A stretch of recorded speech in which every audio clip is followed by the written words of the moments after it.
Winless 2 World Beaters Season 2, Episode 4, Year 2 at Clarence U, coming to a wrap today. Our bowl game. It's bowl season, it's transfer portal time, and then it's Year 3 at Clarence U. Another MAC championship berth and another MAC championship loss. It's 2 years and 2 title appearances for the Gooters. Unfortunately, nothing coming to fruition for us, but we have a bowl game in our sights, a chance to right our wrongs from last season and close it out with a win. Let's just get down to business. We have no time to waste. Year 3 approaches. Can we get even stronger in the transfer portal? Can we win our first bowl game? Let's lock in. Year 2 at Clarence U is closing in the Game Above Sports Bowl against Virginia Tech. The Gooters stay ranked in the top 25, 21st in the nation, and going up against the Hokies in a bowl game before we get started on the transfer portal and everything heading into Year 3. Let's try to close this year strong. We are destined to get a win here in this bowl game. Gooter boys stay hot. We are in it to win it. Virginia Tech and Clarence U in the Game Above Sports Bowl. I have made a decision. I don't want to step in for this. I don't want to step in for this in any way, shape, or form. If there's anything we learn, this team performs better when they're under pressure, and I'm not the one pushing the buttons for them. I want to see how they perform. Let's just sim a week. Can we get our first bowl win without me behind the helm? That's what I want to learn. What does this team have in its locker? And it looks like it's a bowl win over Virginia Tech. It doesn't take a lot to win football games. What it does take is keeping me out of the equation. If there's anything I've said, it's that I don't want to be the one giving us that championship. I want to build the team that delivers in the moments, and this team needs to deliver without me. Hands-off experience, and that's what we're looking for. And they're game above sports bowl champions of life, if you will. That's our first bowl win in a 12-win season. Bryce Baker, player of the week, 209 yards, 2 touchdowns, a 68% completion percentage. That's what we're looking for. 12 wins. The 2 losses are simply unfortunate. We have our first trophy, but the loss in the conference championship, the loss to Hawaii, really hurt us there. But we're going to finish with a top 25 team and a 12-win season. If you told me we'd be doing that in year 2, in this completely new system, in this completely new school, I wouldn't believe you. So that's what we're excited about. Now let's get focused on the transfer portal and everything that's to come in year 3 at Clarence U, because the sky's the damn limit, dude. What we strive to be, national champions, the USC Trojans under Lincoln Riley, beating Texas Tech 28-23 to win a championship, 15-1. That's what we're looking for. Greatness is in front of us. If Lincoln Riley can win a championship, Brucey Wins can win a championship. Let me tell you that for damn sure. Players leaving. We have 8 persuasion opportunities, and I'm hoping that we can keep a few of these guys in here. It's honestly not that bad from the perspective of players that are heading out, but the players that graduated are also rough. If we're sorting by our overalls, we're losing Bravian Rogers. He's likely to be drafted, our first ever draft pick, and Kareem Culliver, as well as Ryan Yates and Rashad Tyson. So we lost a wide receiver, 3 skill positions on the defensive side of the ball. But the biggest thing that we're looking at is potentially losing Jayshon Hopes, our strong safety. I'm hoping that we can convince him, and he has not been persuaded. Lucas Austin, the right tackle, the sophomore, has not been persuaded. I don't know how much of these other guys, Worthington, not been persuaded.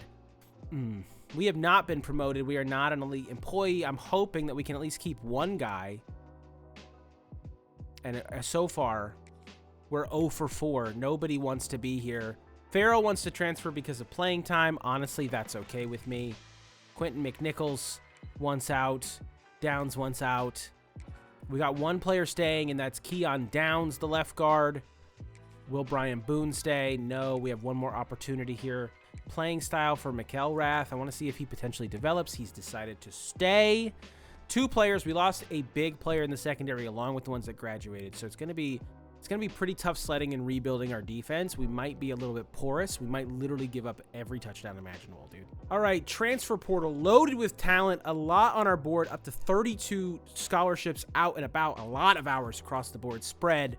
But we still have guys we have not finalized, including the 4-star Ian Ndukwe, the wide receiver. We are still at the top of his board, beating out Auburn and Florida because we came in late. He had no offers. They tried to sneak in. So as long as we can stay ahead, we should sign him. We also had a quarterback, a 4-star, who had a second on his board behind Oklahoma. That was without anything going on. The dual threat was interested in us. We're definitely looking at him. Bryce Baker is still the player that I believe he can be, but I want to see what we can bring into the room, as well as Trey Petty. We also need players at tight end, a lot of help on the line. That's a big focus for me. And then in the linebacking core, as well as another safety and Jamarlee Riddle, a coverage specialist. He's a transfer junior.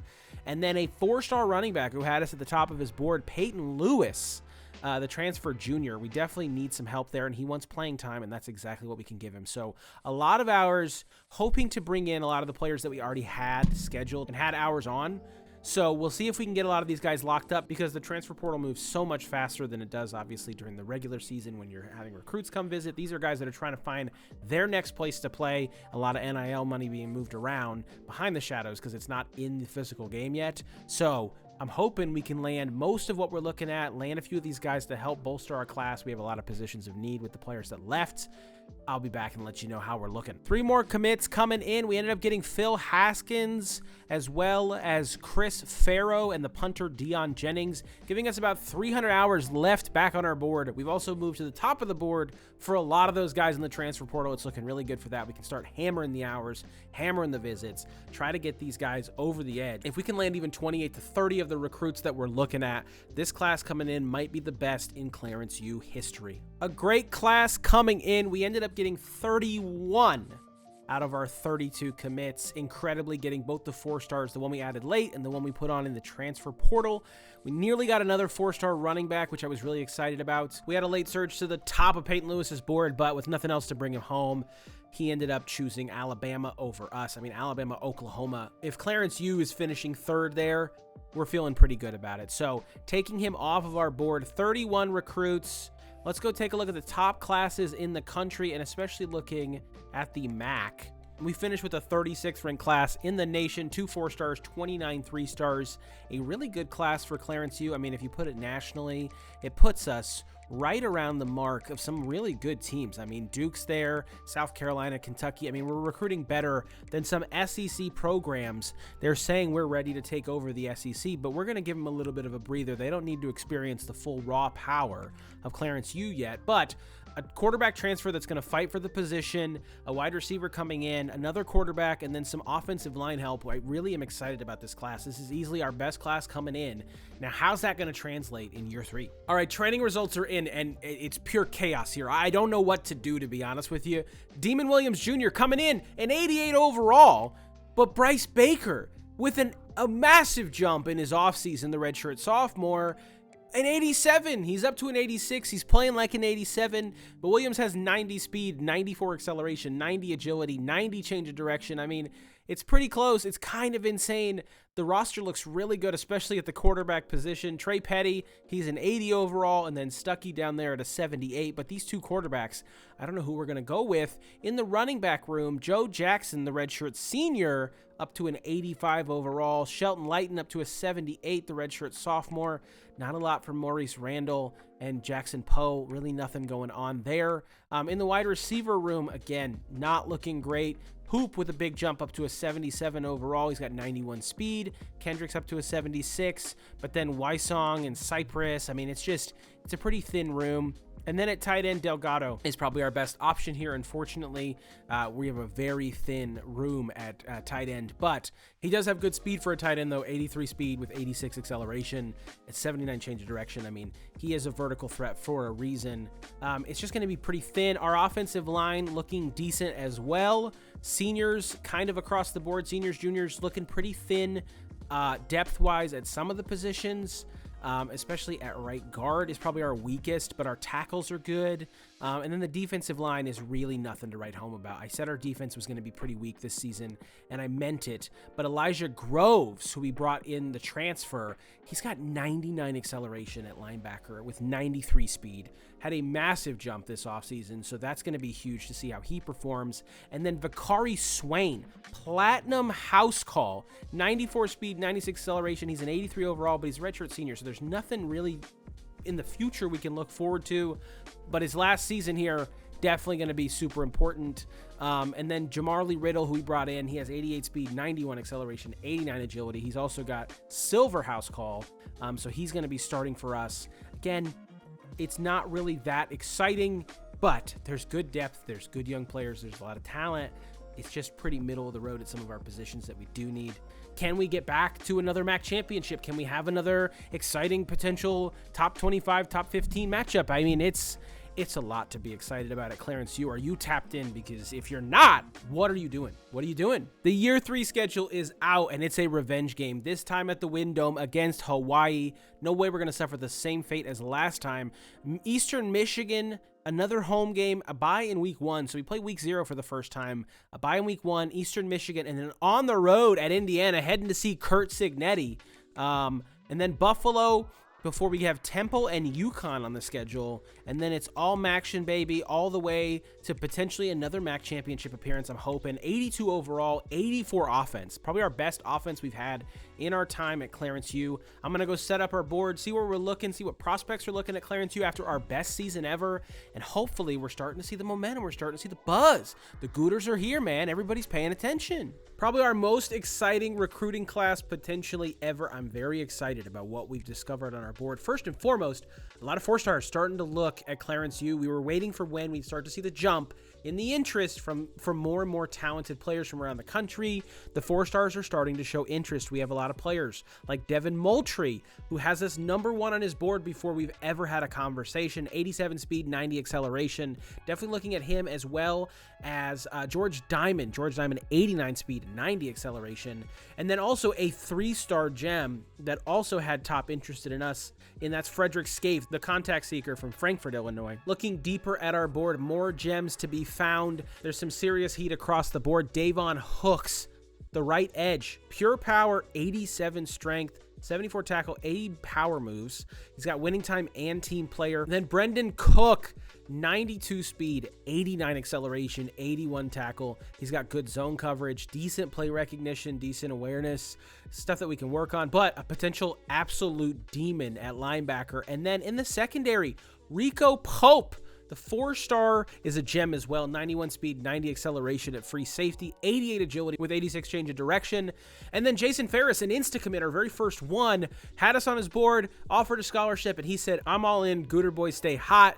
So that takes potential off the board for us. There's a lot of players that we're really excited about, but most importantly, just excited to see the program getting the recognition from the 4-stars that we weren't getting before. They're starting to go, hey, what's going on in the MAC? What's going on at Clarence U? All right, we're about to head into week 0. Hawaii coming to town. It's a revenge game. They ended our perfect season last year.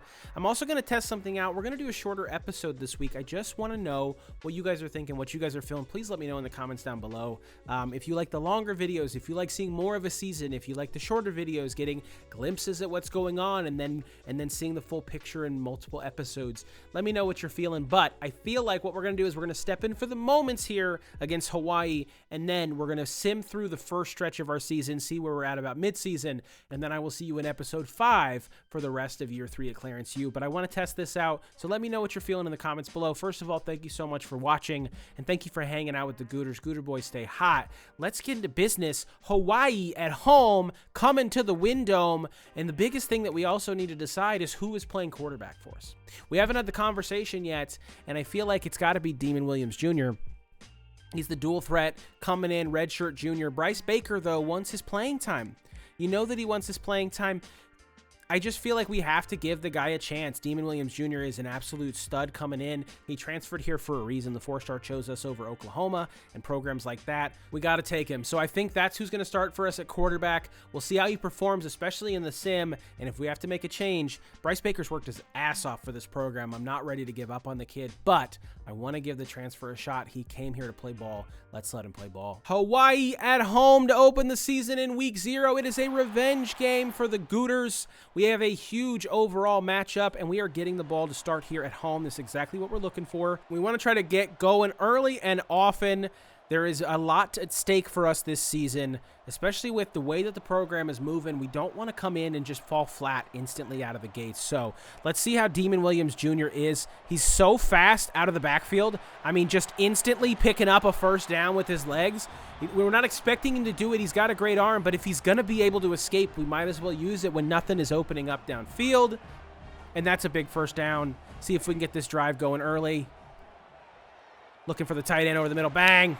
Up to the 46-yard line near midfield, and that's 2 first downs early for the Gooters. That's exactly what we're looking for. Now, halfback-wise, it is Joe Jackson. He had some improvements off the offseason, but he's still not exactly what we're looking for. We're needing to fill that room back up because he is a senior. Jackson on a screen pass here, though. This is where he excelled last season, was getting in space, making people miss, and picking up big first downs up to the 40. A great first drive here for the offense. A great first look at Demon Williams Jr. They were showing Bryce Baker for some reason, and I'm not sure why. The poor kid still getting first down again, dude. Up to the 27-yard line. The one thing of note, too, is that this receiving core is a little bit thin. That's also what I had to remember. We don't have a lot of top receivers. We lost players last season. So this is going to be a young receiving core. So how is that going to work with our quarterback coming in, with the running back, with the stuff that's been established? We just have some younger guys and some guys that are having to step up in bigger positions because we lost players. So I'm excited to see what they do. The edge has been set. It's Wysong. He's going to make a move. Up to the 6-yard line. First and goal, Gooters. This is the start you wanted out of this offense. We're playing against a team much below our skill level, and last year we fell flat against them on the road, lost our perfect season. So can we get into the end zone here? A touchdown for Jackson, untouched, and it's 7-0 Gooters at home. Exactly what we're looking for to start. Let's go. Hawaii going for it on 4th down. 4th and 2, 14 seconds left in the first quarter. They're at the 42-yard line, and he's going nowhere! Big stop for the Gooter defense. Sold on the run, and the run comes home. Back on offense again. 3rd and 10 they're putting us in. Let's see if we can get a pickup here. On the edge of the red zone. I don't love the play setup as intended.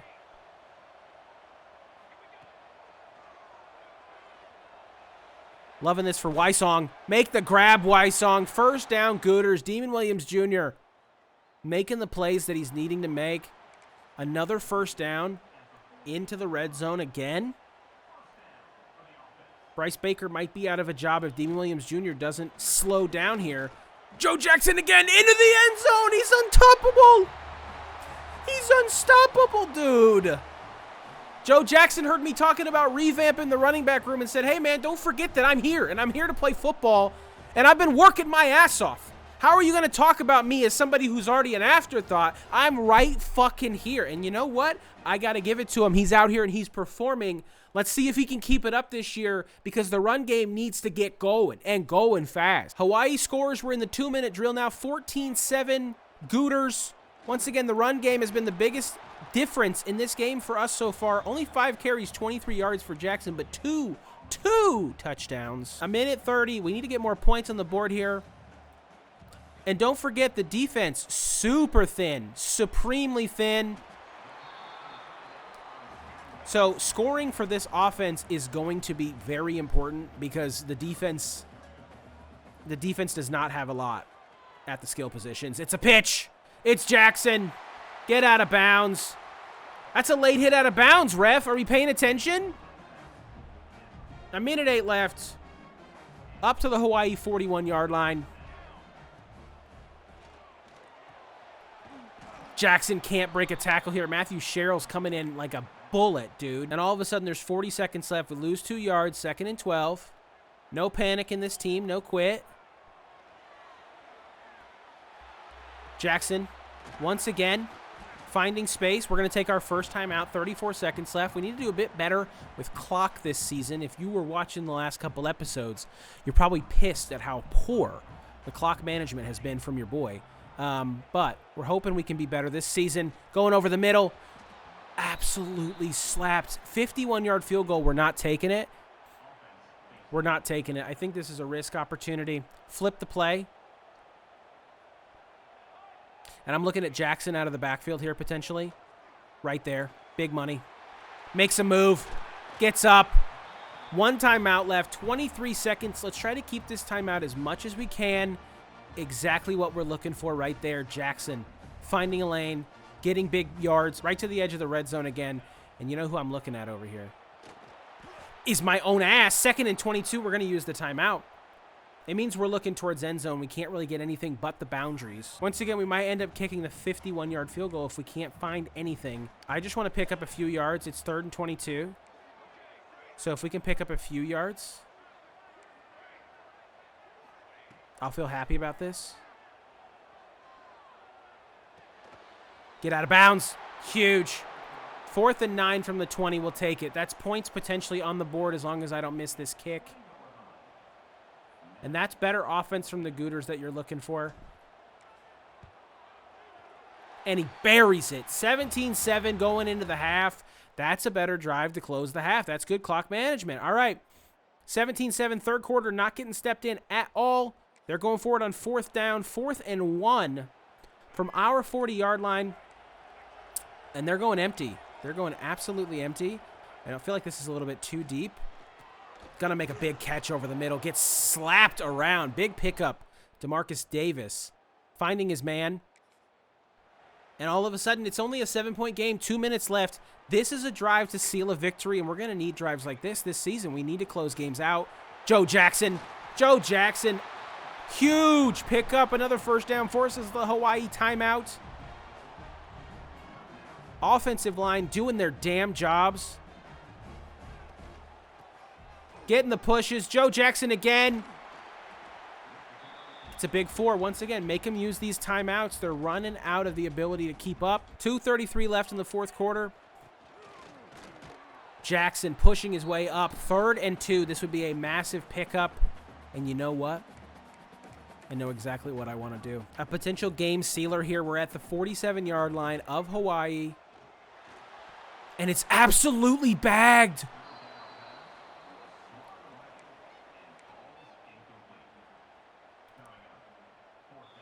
Absolutely bagged, and it's 4th down, and you know what? We're up a touchdown, so I'm going to make the riskiest call of the day, and I'm going to run the fucking football. I'm going to run the fucking football on 4th and 2, and I'm going to believe in this offensive line that has been getting pushed all day to get us this first down, and he doesn't! He slams into him and knocks him down at the line. Oh, dude. Hawaii goes down and scores, and it's a 17-17 game. The decision was made by me and me alone to go for it on that 4th down. It didn't work out, and the defense couldn't stand tall. And here we are with a chance to win this football game after leading by 10 points at the half. This is exactly the position we don't want to be in, but we're going to see what this team is made of. We're going to see what I'm made of in this situation. So far, nothing doing. 2nd and 10, 1:17 left. We have 2 timeouts, and the screen game has not been working this game, but it's going to work here. Joe Jackson up to midfield into Hawaii territory. 1:03 left here. This is what I want to see out of this team. There goes Demon Williams. There goes Williams. Up to the 29-yard line. 52 seconds left. That's what I'm talking about. That's the speed. 94 speed out of the backfield. I mean, you just can't stop him. You can only hope to contain him. And now we're on the edge of field goal range. Oh, and that's got to have a little more touch to it, man. That's just not what we're looking for. The touch is all we're looking for. Bentley Richmond's ready to kick this. This time I'm ready for Bentley Richmond to kick it. I don't want to be the one having to make that decision. But once again, the pocket's breaking down. Demon Williams stepping up. It's going to be 4th down. Gets 9. 3rd and 1 from the 19-yard line. 42 seconds left. 1 timeout left. We're giving the ball to Joe Jackson to convert this here. And hopefully seal this football game. Joe Jackson! Joe Jackson! 2nd and goal from the 1. 10 seconds. Running clock. Joe Jackson. Touchdown Gooters. That's a win! It ain't pretty. It ain't pretty at all, but it's a win in the opener in week 0. It's a revenge game. We're not blowing this one on a 59-yard field goal. It's a win in the opener. It's not exactly what you're looking for, but for your new quarterback coming in, giving him the opportunity, 10 points given up in the fourth to tie this. Joe Jackson, team on his back, 88 yards, 3 touchdowns on 19 rushes. That's what I'm talking about. He basically told me to shut the fuck up about the running back room. And you know what? I'm going to let him do his thing all season long. He is the bell cow back for this team. I put my faith in him. I put my faith in this quarterback for the time being. Is Bryce Baker going to see the field again? We're going to find out, I guess. All right, last game we're stepping in for this week on the road. Indiana, Cignetti, and the Hoosiers. We're ranked in the top 25, dude. 24th in the nation, 22nd in the nation, 2-0. Feeling good. Let's see what the matchup looks like. We're actually favored in this. We have a better overall, better offense. They have a better defense. But can we get a win on the road in the Big Ten against a Big Ten opponent? That would be pretty sick. I will see you guys at Memorial Stadium. On the road at Memorial Stadium, the newest powerhouse in college football. We're taking on the Hoosiers and Curt Cignetti. Can the Gooters steal a win and tarnish their season early? On offense early here at Memorial, the stadium is rocking. Can the offense get some points on the board? That's what we're looking to do here. We had good drives last week, but we had to capitalize late to get a win. And that's not what we're wanting to do this week. Once again, Williams Jr. stepping up, putting the team on his back when he needs to. His speed is so important out of the backfield. We just have another threat other than Jackson. Jackson was so good last week. I'm not talking about you. But we just need to be able to make some plays, get some players in space, being 2-0. We want to stay strong, stay hot. Gooter boys stay hot. You know the vibes. 2nd and 7. An early drive here, taking some time off the clock. Making Indiana sweat a bit. That's what we're trying to do. See if we can get into space here. Wysong makes a space. Makes some space. Makes some space. It's a touchdown. It's not a touchdown. I've got to shut my mouth, dude. Wysong on the jet touch pass. Gets a lane. Taken down at the 2-yard line. 1st and goal. Gooters, I open my mouth. That's the kind of space we're looking for. There's speed at multiple levels of this offense. Can Jackson find the end zone? Another untouched Joe Jackson touchdown. I'm pretty sure he scored every touchdown so far for us when I'm stepping in. So you know what? I need to appreciate him more. Hoosiers score a touchdown of their own, 3rd and 6, and we're in the red zone. Can we get a pickup here and give us a chance to get 7 more on the board? That's what we're looking for. I don't want field goals. I want touchdowns. But I don't love the setup. 4th and inches. I'm going for it. I'm absolutely going for it. You don't win games with field goals, not on the road against Big Ten opponents. Jackson up the middle. In space again. Joe Jackson. This offensive line, I said a lot about the trenches last year. This offensive line so far has done everything they've been asked and more, creating tons of running room for Jackson. 2nd and goal from the 3. And you know, I feel like this won't work. But I feel like it could work. We're going to find out real quick. It absolutely does. Wysong into the end zone. Touchdown, Gooters back on top. Indiana fans can't believe what they're seeing. This team from the MAC, how much did we pay them? They're coming in here, and they're beating us. And we're almost going into the half, down 7. They're putting me in just for a little field goal, just for a little icing on the half. But we're going to go in up 4 here. A great first half for the Gooters. A lot of football left to be played. Let's see if this team can keep it up, dude. We're off to a great start. They're putting us back in 3rd and 9. It's the 4th quarter now. Still 14-10. No points in the 3rd quarter for either team. But that just means the Gooters are still in a good position, dude. If you had told me we'd potentially be undefeated in our non-conference, I wouldn't have believed you. Jackson gonna pick up 6. 4th and 3, and the drive stalls. But a chance here. 4th and 3, and we want to go for it. Okay, I like this. I like this. I like to be a little bit less conservative, all right? We're playing against a team. I'm going to look for Demon Williams off the right side here. There's no way you can keep up with him on 4th and 3. There's absolutely no way. And I had tons of space. Why am I going out of bounds? All right. Gooter boys stay hot. Red zone alert. Touch pass time. 1st and goal from the 3. Can you keep up with Wysong? Curt Cignetti, have you paid attention to what we've been doing?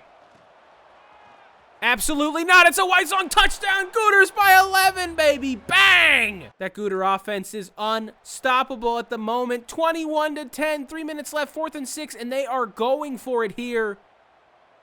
This would be a massive stop. Another red zone trip right after if we can get it. Quarterback getting nothing. Stepping up. Nobody's home. No spy. Big pickup for Indiana. Huge missed opportunity. But once again, we're back. 4th and 16 this time. 2-minute warning loading. 4th and 16. And they're kicking the field goal. They're going to hedge their bets and hope that they can get a stop and get this ball back down 8. But he's got to hit this kick first. This is a 44-yarder. This is not a gimme. And he just buries it. It's a gimme for him, apparently. Big end-of-game drive. You know what it means. We have to hold on here. What did we do last week? We couldn't convert on 3rd down, and we couldn't convert on 4th down. But this week needs to be different. Jackson. That linebacker read me like a book. Timeout. I like potentially running a little bit less conservative again. Screenplay not expected coming out of the backfield. Especially on 2nd and 10. Stay in bounds, Joe. Another Indiana timeout and another 1st down for the Gooters. That's what we're looking for. Joe Jackson putting his body on the line for this team once again. 1:42 left. Only 1 timeout for Indiana.